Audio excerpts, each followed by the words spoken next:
Greetings.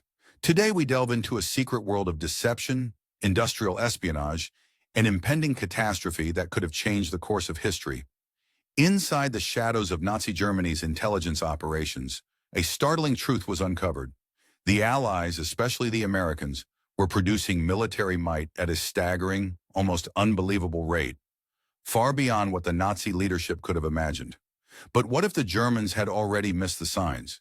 Could a single report revealing that the Willow Run plant was churning out one four-engine B-24 Liberator every hour, with over 1,000 parts each, truly be ignored? How did they dismiss predictions that America would produce 2,000 aircraft each month as early as 1941? Predictions dismissed as mere propaganda by Goering, who believed Americans could only make refrigerators and razors. Why did Nazi leaders rooted in racist stereotypes and economic illusions refuse to see the truth right before their eyes? And what secret messages from Mexican industrialists, Swedish businessmen, and American workers were slipping through the cracks of their intelligence networks, unnoticed and unheeded? This is the story of how a monumental misjudgment, rooted in arrogance, prejudice, and flawed assumptions, set the stage for one of the most devastating intelligence failures of the Second World War. Will we uncover the full extent of Germany's blindness to American industrial power? And how did their inability to grasp the true scale of wartime production ultimately doom the Third Reich? Stay with us as we trace the path from complacency to catastrophe, connecting the dots from the Nazi high command's dismissive laughter to the relentless march of American industry, an unstoppable force that would reshape history. The most shocking revelations are about to begin. On the 17th of March in the year 1943, a tense and pivotal moment unfolded within the hidden chambers of the German military intelligence headquarters. A sturdy folder was thrust forcefully onto a polished mahogany desk, its impact so vigorous that the contents within the desk's porcelain cup, which belonged to Admiral Wilhelm Canaris, splashed out in a sudden burst of liquid. The coffee's dark liquid stained the critical intelligence reports laid out before him, reports so sensitive that if they had fallen into the wrong hands, namely the Gestapo, they could have led to execution or worse. The force of the action was a stark reminder of the gravity of what was about to be revealed, the truth that could shatter their perceptions and strategies. Canaris, the head of German military intelligence, stared intensely at the folder, his eyes narrowing as he processed the information. It was nearly impossible to accept, yet the evidence was irrefutable. The reports indicated that the Allies, specifically the Americans, were disseminating propaganda designed to deceive German intelligence through the use of double agents and covert communications. The situation was more dire than they had anticipated. From the tall, expansive windows of the Abwehr headquarters, Canaris could see beyond the cityscape of Berlin to the Landwehr Canal, a somber reminder of history, as it was at this very spot 24 years earlier, that Rosa Luxemburg's body had been dumped into its waters after her tragic death. Now, as the chief of German military intelligence, Canaris clutched a report that trembled in his hands, a report that challenged not only the Nazi propaganda machine, but also the very foundation of their military optimism rooted in mathematics and industrial prowess. The document was based on intercepted communications and reports from agents still operating covertly in Mexico City. According to these sources, the Ford Motor Company's Willow Run plant was producing a staggering number of four-engine B-24 Liberator bombers at the rate of one every hour, 24 hours a day, 7 days a week. This meant that the factory was churning out approximately 24 of these formidable aircraft each day, a feat of industrial efficiency that seemed almost incomprehensible. The B-24 Liberator was a behemoth of warfare, comprised of around 1.5 million individual parts, with over 450,000 rivets holding it together and 30,000 separate components meticulously assembled into an 18-ton aircraft. This assembly line was operating at a pace that dwarfed German military production, which struggled to manufacture even a single Kubelwagen vehicle over the same period. Major Friedrich Wilhelm Heinz, standing stiffly at attention before Canaris's desk, had already triple-checked the intelligence reports, and yet, despite his meticulous verification, the numbers remained unchanged. an alarming confirmation of the truth. What neither man could have realized in that moment was that this revelation would set into motion one of the most devastating intelligence failures in modern warfare: an extensive inability of German espionage and analytical networks to comprehend, believe, or effectively communicate the magnitude of American industrial capacity to the Nazi leadership. This failure would prove fatal, leading to a catastrophic misjudgment rooted in a mathematical illusion of inevitability, which would ultimately doom the Third Reich. The downfall of German intelligence's understanding of American wartime production had begun nearly 2 years prior in 1941. During that year, Luftwaffe General Karl Kohler presented reports from the military attaché, General Friedrich von Ascher in Washington, to Hermann Göring. These reports forecasted that the United States was nearing the production of 2,000 aircraft each month, an astonishing figure that defied the Nazi worldview. Göring, however, dismissed these predictions outright, laughing openly and dismissively, claiming that Americans were only capable of manufacturing refrigerators and razor blades, not sophisticated military aircraft. He believed it was mere bluff, a bluff that could be called, and dismissed the reports as mere propaganda, not credible intelligence.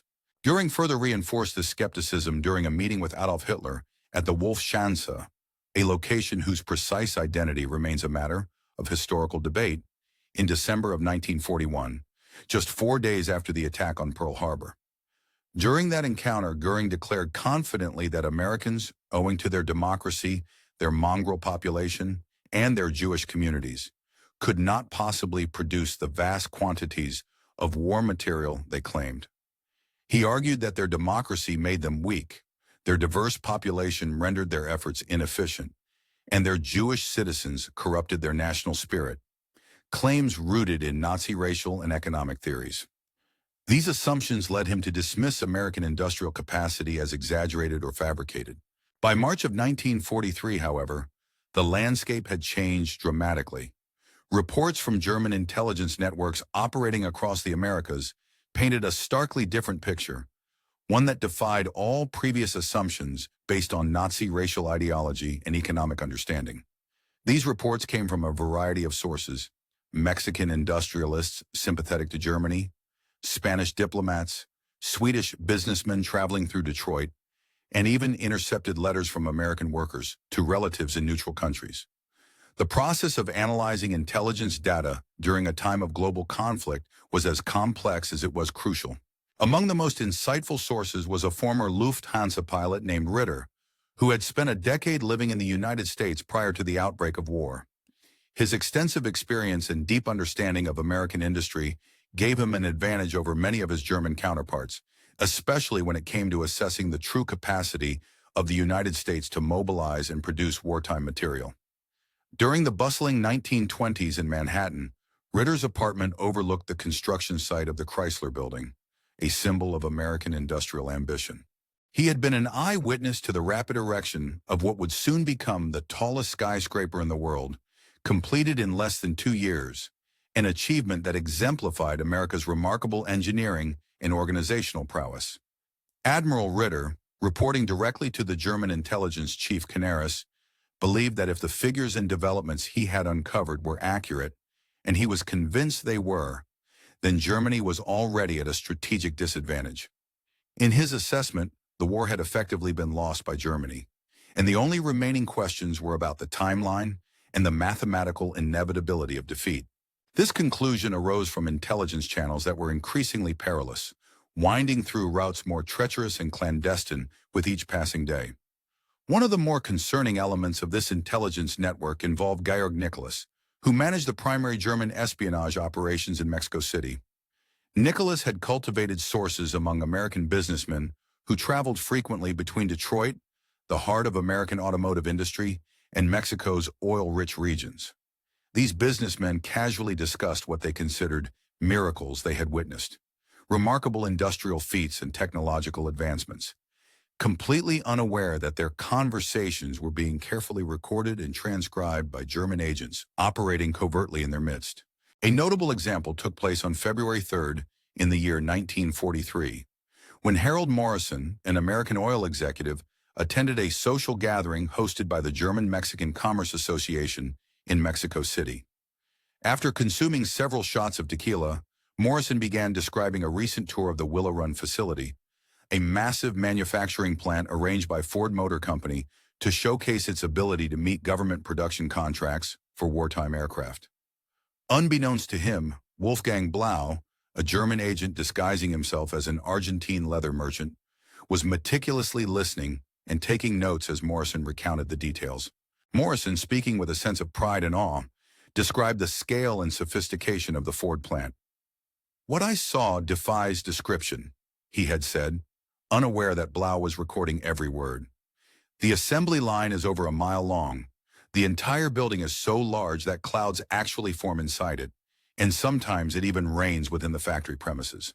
Morrison further explained that the plant employed approximately 42,000 workers, including a significant number of women, many of them African-American women, who were assembling what could be described as the most complex machinery ever devised by human engineers. He then pulled out a pencil and began sketching on a napkin, illustrating the intricate design of a typical bomber aircraft produced there.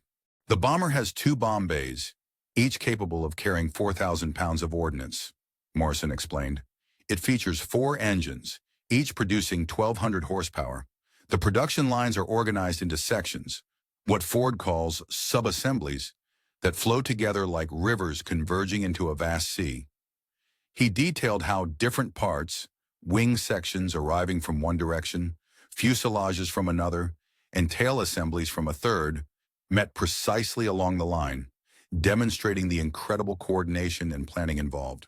When a colleague, Blam, asked about potential issues stemming from such complexity, particularly concerns about breakdowns and delays, Morrison chuckled and responded confidently.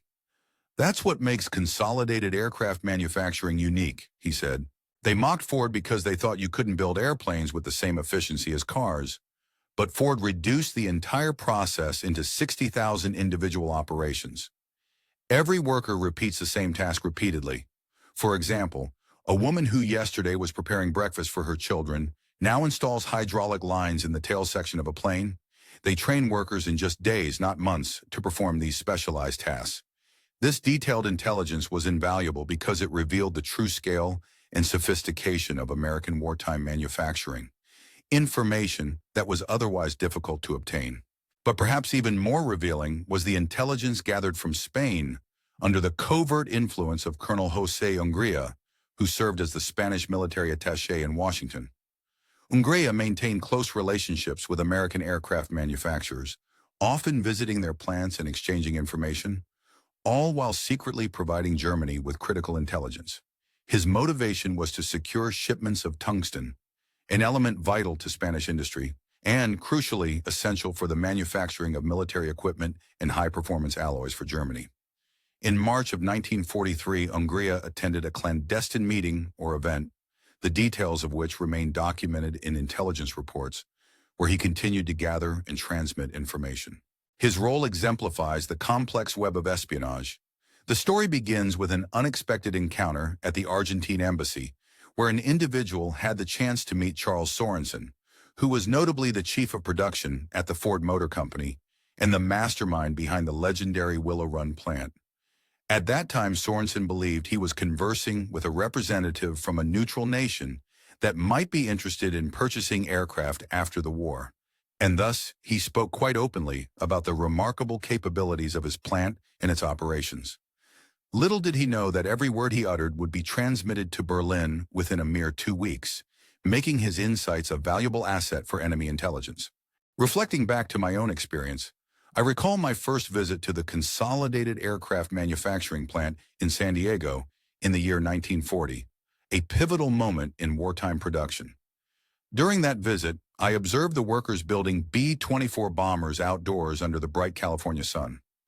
Each aircraft was uniquely different from the others, a reflection of the manual, disparate methods used at the time. The entire process for each aircraft involved approximately 180,000 man-hours, a staggering amount of labor and inefficiency. It became immediately clear to me that there was significant room for improvement, and I knew that with innovative thinking, we could develop a more efficient production system A fellow engineer named Gree had shown particular interest in the details of this process, asserting his professional concern as a military engineer. Sorensen, proud of what his team had achieved, was more than willing to share the details. Inspired by this conversation, I spent an entire night in my hotel room in San Diego, sketching out an idealized production flow. I envisioned a system where aircraft would be built similarly to how automobiles are manufactured, not by having numerous workers clustered around a stationary aircraft, but by moving the aircraft past stationary workers on an assembly line. In this way, each worker would perform a specific task repeatedly, honing their craft through repetition until perfection was achieved, a method that promised to drastically increase efficiency and output. In the course of our discussions, the question arose about whether such a complex workforce could be effectively managed. Sorensen responded confidently, explaining that they had established an apprentice training school that produced approximately 8,000 skilled workers each week. He also highlighted the diversity and inclusivity of the workforce. Women made up about 40% of the workers, and they often proved to be more adept at detailed work due to their smaller hands, which made it easier to work in tight spaces in their greater patience for repetitive tasks. Additionally, African American workers operated sophisticated machinery, while young boys of only 16 managed logistics and supply chains.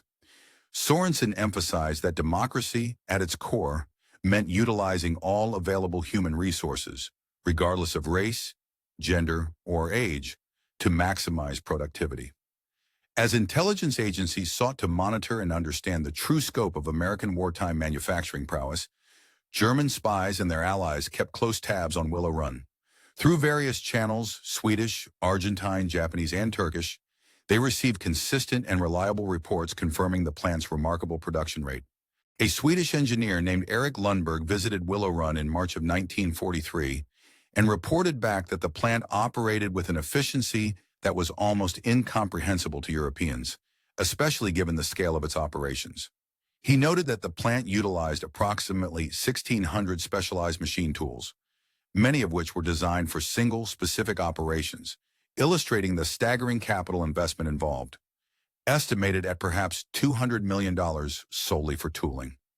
Further verification came from intercepted communications, including a coded message from Japanese commander Toshikazu Omi to Tokyo. This message, decoded by German intelligence, provided independent confirmation of the plant's immense output. It was revealed that this single factory was producing more aircraft each month than the entire Japanese aviation industry managed in the same time frame. By April of 1943, German intelligence had compiled comprehensive data from at least 17 independent sources, all of which confirmed the extraordinary production figures. The numbers were indeed astonishing.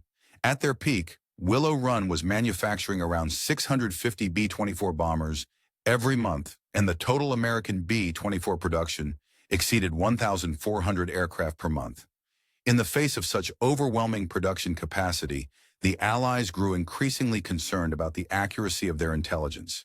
To obtain more concrete ground truth, the British initiated Operation Pastorius, a daring and covert sabotage mission involving the insertion of German agents into the United States via submarine. This operation aimed to gather critical intelligence and potentially carry out sabotage against American military-industrial targets. One of the teams involved in this covert operation was led by George John Dash, who had lived in America for 20 years before returning to Germany in 1939. His instructions, secretly relayed by the German military intelligence chief, Admiral Wilhelm Canaris, were to gather detailed information on aircraft production facilities, and especially those like Willow Run, before undertaking any sabotage efforts. On the early morning of June the 13th in the year 1942, Dash's team successfully landed at Amagansett, located on Long Island. They had been transported from the German submarine U within a matter of just a few days, overwhelmed by the heavy weight of the revelations about his mission and the unsettling truths he had already uncovered regarding American industrial potential. Dash made the difficult decision to surrender himself to the FBI. This act of capitulation marked a turning point, as he was later subjected to intense interrogation by American agents. During these questioning sessions, Dash disclosed information that left his captors utterly stunned and momentarily speechless. In a startling revelation, Dash conveyed a piece of intelligence that had been personally communicated to him by none other than Admiral Canaris, the head of German military intelligence. Canaris had confided that the Germans in Berlin harbored deep skepticism about the authenticity of the production figures provided by the Americans. According to him, they considered the claims about Willow Run, the massive aircraft manufacturing complex, to be nothing more than elaborate propaganda designed to deceive and intimidate.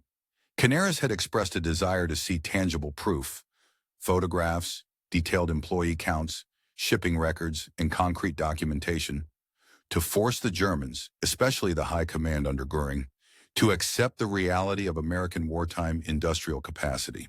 Incredulous FBI Special Agent Charles Landman questioned Dash with visible disbelief, asking whether the Germans truly doubted that the United States was capable of producing a bomber every hour.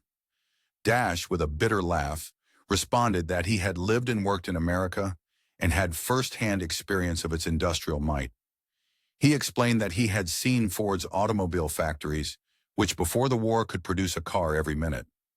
Given this impressive feat, he argued, it was entirely feasible that during wartime, American factories could produce a bomber of comparable complexity every hour. Yet despite these facts, the Germans accused him of being defeatist, dismissing his claims as mere propaganda.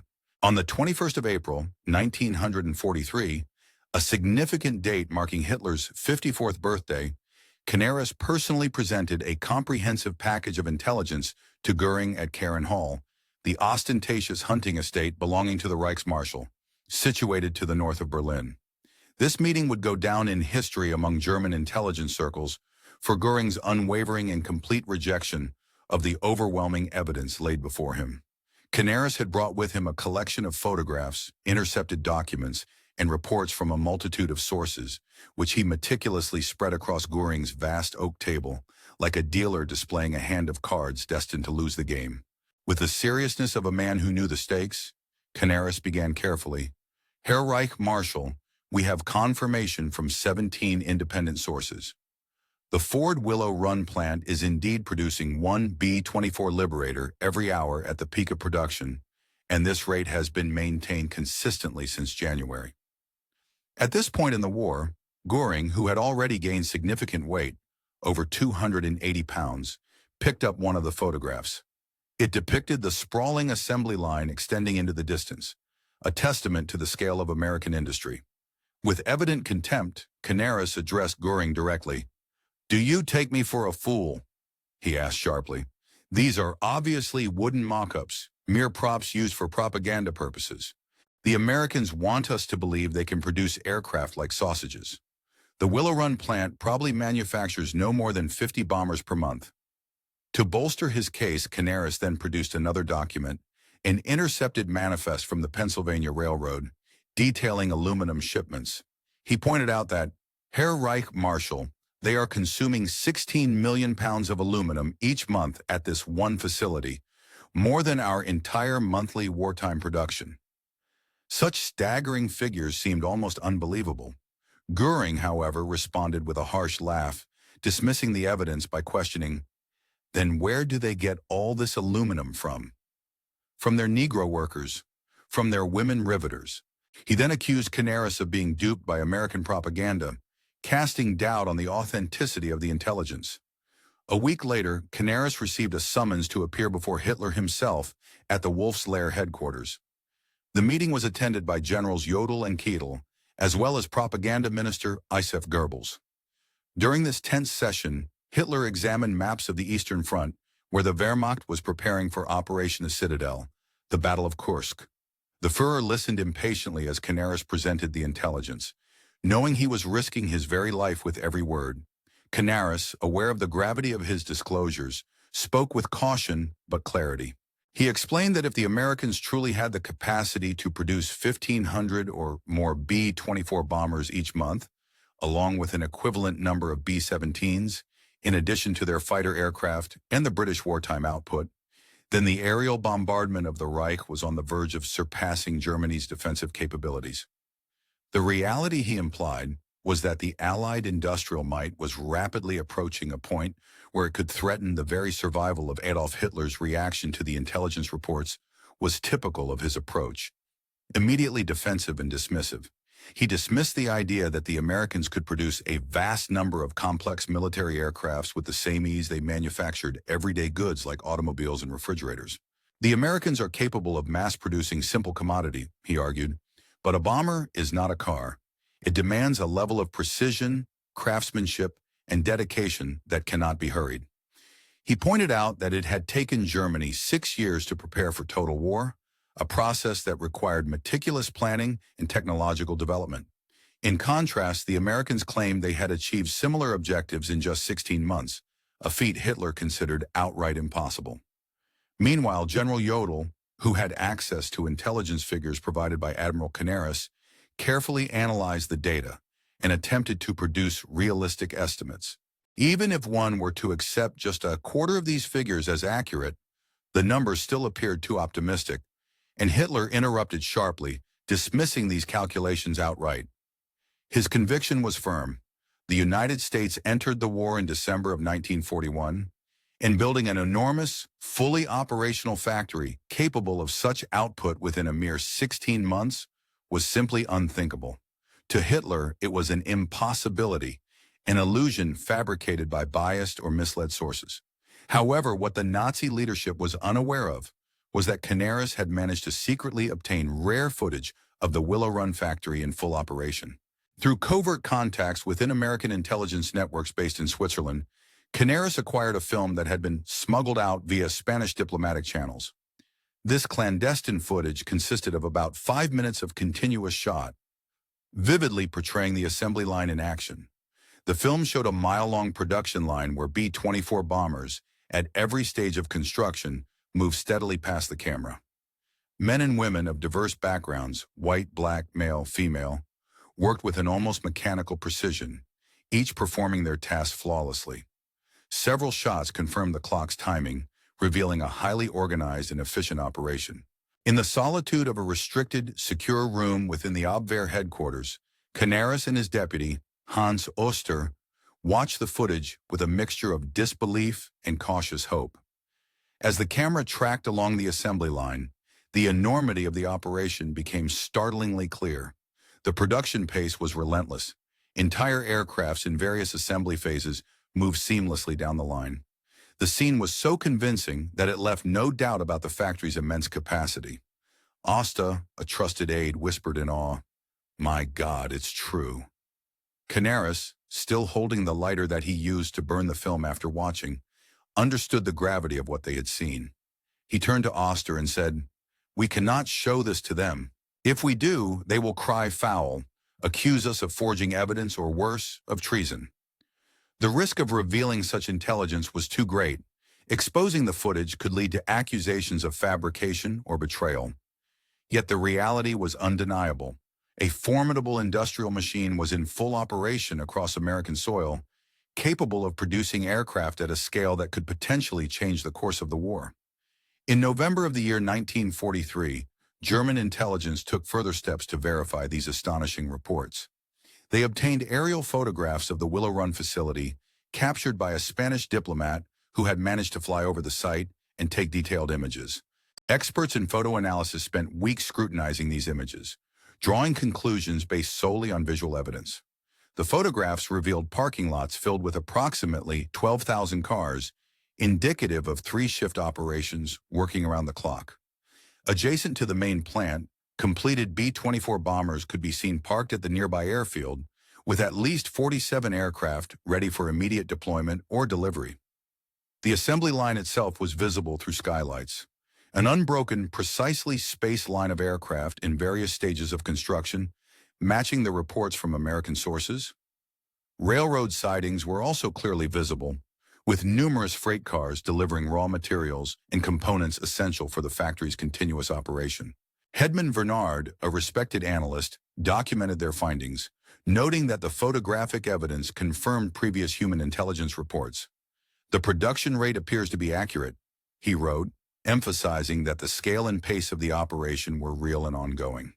He recommended an immediate strategic reassessment of their military plans, considering the extraordinary industrial capacity now revealed. Despite this mountain of evidence, the German military leadership, led by Göring, dismissed the reports as mere clever photographic manipulation by the Americans. Göring, known for his skepticism, suggested that the images might have been fabricated using scale models or other deceptive techniques designed to mislead German observers. Such denial was rooted in a desperate desire to maintain confidence in their existing understanding of American military power. Meanwhile, Dr. Albert Speer, Hitler's Minister of Armaments and the only senior Nazi figure with an authentic understanding of industrial production, secretly obtained and reviewed the American intelligence data. His diary entry from May 15, 1943 throughout World War II, the German military and intelligence services faced an overwhelming reality that they struggled to confront and accept. As late as the year 1944, the Allied strategic bombing campaign alone was capable of dropping an astonishing amount of explosive payloads onto German targets each day, an amount that equaled the total tonnage of bombs dropped on London during the entire Blitz of 1940, all in just a 24-hour period. This relentless aerial assault was a stark indicator of the mounting pressure facing Germany's war effort. Yet at the same time, the Nazis' leadership continued to cling to a dangerous illusion of invincibility. On Christmas Eve of 1943, the intelligence chief admiral Wilhelm Canaris received a detailed and alarming report outlining the projected aircraft production for the United States in the upcoming year. According to the intelligence, American factories were expected to produce an astonishing number of aircraft, approximately 18,000 B-24 Liberators, 12,000 B-17 Flying Fortresses, 1,000 B-29 Superfortresses, and an additional 40,000 fighter aircraft. When summed up, this amounted to a total projected output of around 86,000 aircraft, a figure that sent shockwaves through the German command. Confronted with these numbers, Hitler was reportedly dismissive and incredulous. He responded with outright disbelief, claiming that it was absurd to think that the Americans could produce more aircraft in a single year than all other nations had managed throughout the entire history of warfare combined. By February of 1944, the grim truth had begun to erode the confidence of the Nazi leadership. Admiral Canaris, who had long been a pivotal figure within German intelligence, was swiftly removed from his position under suspicion of defeatism and treason, charges that, at least officially, reflected fears that he doubted Germany's chances of victory. His replacement was Walter Schellenberg, a loyal Nazi who dared not contradict Hitler or Hermann Göring, thereby ensuring the continuation of official dogma. Nonetheless, the stark reality of the Allied aerial superiority refused to be ignored forever. On what was arguably one of the most pivotal weeks in the aerial war, February 20, 1944, the American 8th Air Force launched Operation Argument, an offensive that would come to be known as Big Week. Over 1,000 heavy bombers, primarily B-17 Flying Fortresses and B-24 Liberators, were directed against key German aircraft factories. In the span of just 6 days, this relentless bombing campaign dropped more explosive tonnage than the entire Luftwaffe had deployed over Britain during the entire Blitz months earlier, a staggering demonstration of Allied air power and industrial capacity. Adolf Galland, a respected fighter pilot of the Luftwaffe, later recounted to Hermann Göring the overwhelming scale of the Allied force. "Your Excellency, I've counted over 800 bombers in a single formation. These planes are real, and they're dropping real bombs." The disparity in aerial strength was undeniable. On D-Day, June the 6th of 1944, more than 11,000 Allied aircraft descended upon France, establishing the largest aerial armada in history thus far. In stark contrast, the German Luftwaffe could muster fewer than 300 fighters in response, a fraction of the overwhelming force arrayed against them. Field Marshal Hugo Sperl, commanding the German air defenses, was compelled to send a desperate message to Berlin, confessing that the enemy's aerial superiority is absolute, and acknowledging that their intelligence had been correct all along. The bitter truth was that the German leadership had been deceived, not by the Americans, but by their own overconfidence and misguided beliefs. Meanwhile, in the United States, the industrial machine was reaching new heights of productivity. By April 1944, The Willow Run bomber plant was operating at full capacity, producing aircraft at an unprecedented rate. During that month, a workforce composed of over 42,000 employees, including approximately 11,000 women, who made up roughly 26% of the total workforce, worked tirelessly in 2 shifts of 9 hours each, 6 days a week. In just 1 month, they managed to produce a staggering 453 airplanes, averaging 1 B-24 Liberator every 63 minutes over the entire production period of 468 hours.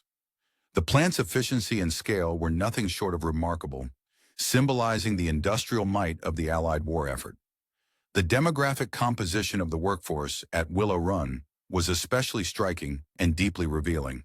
Among the employees were approximately 3,800 African Americans, comprising roughly 9% of the total workers, along with around 1,200 disabled workers, representing about 3%. This diversity starkly contrasted with Nazi racial ideology, which sought to establish German racial supremacy by marginalizing and persecuting minority groups. The truth was that, in the crucible of war, the collective effort of a diverse population was not only necessary, but was also outproducing the so-called master race of Nazi Germany by orders of magnitude. After the war, many surviving German intelligence officers openly admitted that during the tumultuous years of World War II, a critical aspect of the conflict lay hidden beneath the chaos. The extraordinary industrial might of the United States, which played a decisive role in shaping the outcome. Central to this industrial strength was Willow Run, a sprawling manufacturing complex that produced an astonishing number of B-24 Liberator bombers. Between the years of 1942 and 1945, this single facility manufactured a total of 8,685 of these heavy bombers, transforming the very landscape of wartime production. At the height of its operation, Willow Run reached a peak monthly production rate of 650 aircraft, a feat that was sustained consistently over many months, demonstrating unmatched efficiency and industrial capacity. Remarkably, the cost per aircraft, which initially stood at $238,000, was brought down over time to $137,000, reflecting significant improvements in manufacturing processes and economies of scale. In the aftermath of the war, during interrogations, Albert Speer was asked why German intelligence had failed to accurately gauge the extent of American aircraft production. His answer revealed a profound insight. Accepting that Ford, the manufacturer behind Willow Run, could produce a bomber every hour would mean confronting the uncomfortable truth that the American democratic system was far more resilient and formidable than the Germans had believed. Such a revelation would challenge their entire worldview, undermining notions that democracy was inherently fragile, that racial integration was a weakness rather than a strength, and that women's participation in industrial work was a sign of decline. Furthermore, it would imply that the United States had embarked on a war that they could never hope to win, a concept too disturbing for many German strategists to accept. Who, after all, would have the courage to tell Adolf Hitler that his enemies possessed such unprecedented industrial might? One of the most iconic figures symbolizing this transformation was Rose Willie Monroe, the real-life inspiration behind the legendary Rosie the Riveter. Monroe operated a rivet gun on the assembly line at Willow Run, a task she undertook alongside thousands of other women who had never before worked in industrial settings. Their participation was driven by a deep sense of purpose and patriotism. Monroe recalled in a 1984 interview that they knew they were contributing to something monumental. Each rivet they drove was a small but vital step toward ending the war. Many of these women worked double shifts, often sleeping in the parking lot between their shifts to keep up with production demands. Their loved ones, brothers, husbands, sweethearts, were fighting in the skies, flying the very planes they helped build. The failure of German intelligence to believe reports about Willow Run's capabilities had catastrophic consequences, allowing the Americans to outproduce Germany's aircraft industry significantly. While the Germans continued producing bombers until late 1944, the American industrial effort had already turned the tide. This vast industrial output was not merely a matter of numbers. It involved the strategic allocation of invaluable resources. Instead of focusing on practical defenses, resources were wasted on what became known as wonder weapons, grand but often impractical innovations that ultimately failed to alter the war's course. Strategic planning also suffered from a lack of foresight. Military operations were often designed to confront hundreds of enemy bombers, but the true threat was in the thousands, an underestimation that hampered effective defense. Diplomatic failures compounded these issues, as peace overtures were delayed because German leadership refused to acknowledge certain defeats, unwilling to accept the realities presented by their intelligence reports. German economists, analyzing captured documents after the war, uncovered the staggering cost of the American industrial effort. They realized that the total expenditure on Willow Run alone had been approximately $200 million, a colossal sum at the time. To put this into perspective, the entire German aircraft industry, from 1933 to 1945, had invested roughly $100 million in total.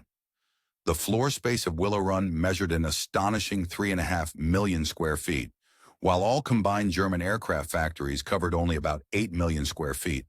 The factory's electrical consumption exceeded 2.5 million kilowatts per month, meaning the Americans had built a single facility that consumed more resources than entire German cities.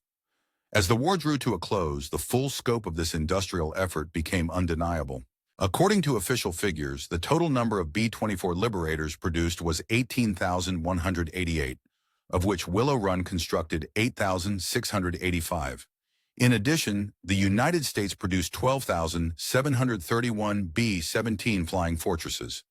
Overall, American aircraft production from 1940 was approximately 33,717 aircraft, a staggering figure that vastly outstripped German output. During the same period, Germany produced around 94,700 aircraft, making American production more than 3 times greater, all while fighting a two-ocean war that stretched their resources thin.